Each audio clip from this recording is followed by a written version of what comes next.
जय श्री राम। परम प्रिय मेरे भाई बहन, मेरे सम्मानीय बड़े भैया श्री दिलीप शर्मा जी के घर से आप सभी का अपने परिवार में पुनः स्वागत और अभिनंदन है।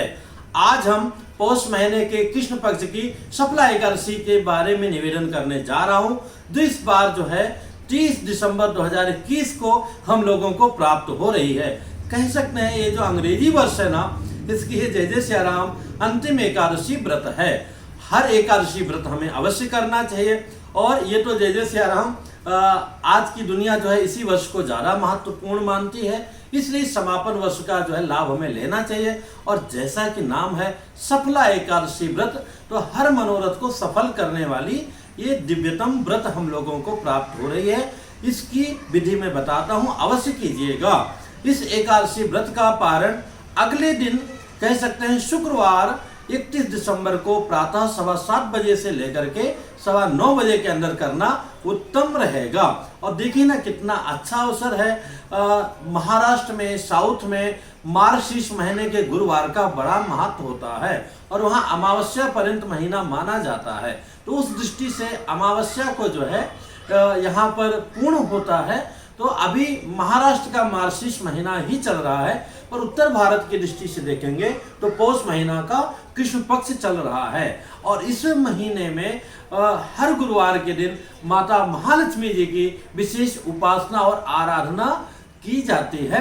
और हाँ, महालक्ष्मी जी का यज्ञ भी हम लोग मिलके कर रहे हैं। उसके बारे में पूरी जानकारी इस लिंक को टच करके आप जान सकते हैं। तो जो लोग महालक्ष्मी कह सकते हैं गुरुवार महालक्ष्मी व्रत कर रहे हैं, तो ये जो है अंतिम गुरुवार प्राप्त होगा।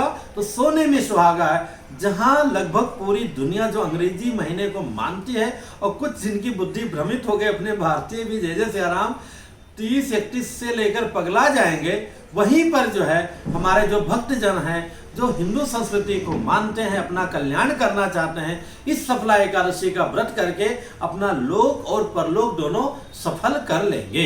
अब हम व्रत की विधि के बारे में चर्चा करते हैं। जैसे कि हर एकादशी व्रत में एक दिन पहले से ही, तो ये जो है 30 दिसंबर को है, तो 29 से ही हमें लहसुन, प्याज, मांस, मदिरा और जो भी दुर्व्यसन है सबका त्याग करते हुए अनाज में भी बैगन, स्पेशली कह सकते हैं दशमी, एकादशी, द्वादशी को बैगन भी छूना नहीं चाहिए।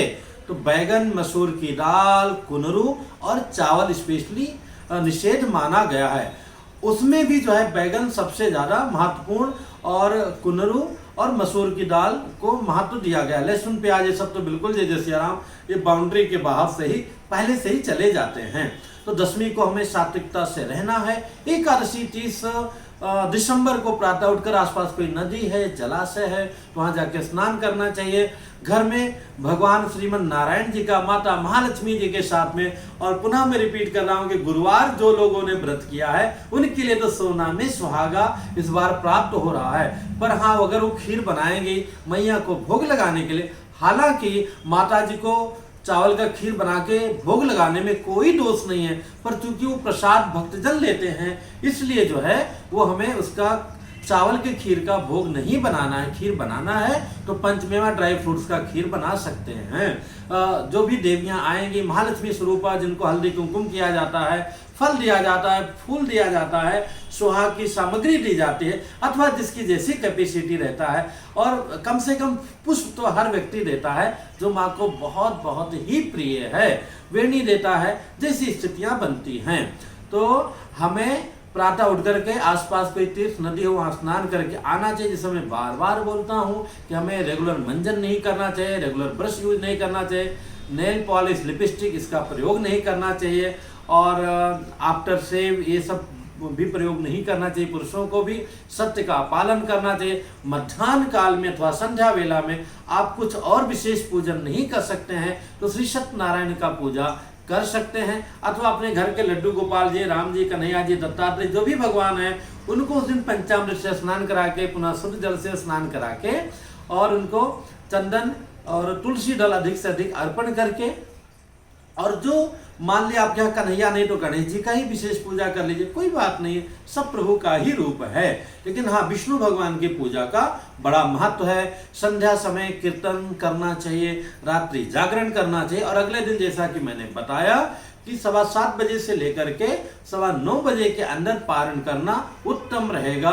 इस समय नहीं कर सकते हैं तो भी 10:30 बजे के अंदर आप बिफोर पारण कर लेंगे। इससे संबंधित जो प्रश्न हो कमेंट्स कीजिएगा, बताने का प्रयत्न करूंगा। फिर मिलूंगा एक नई जानकारी के साथ में। जय सिया राम।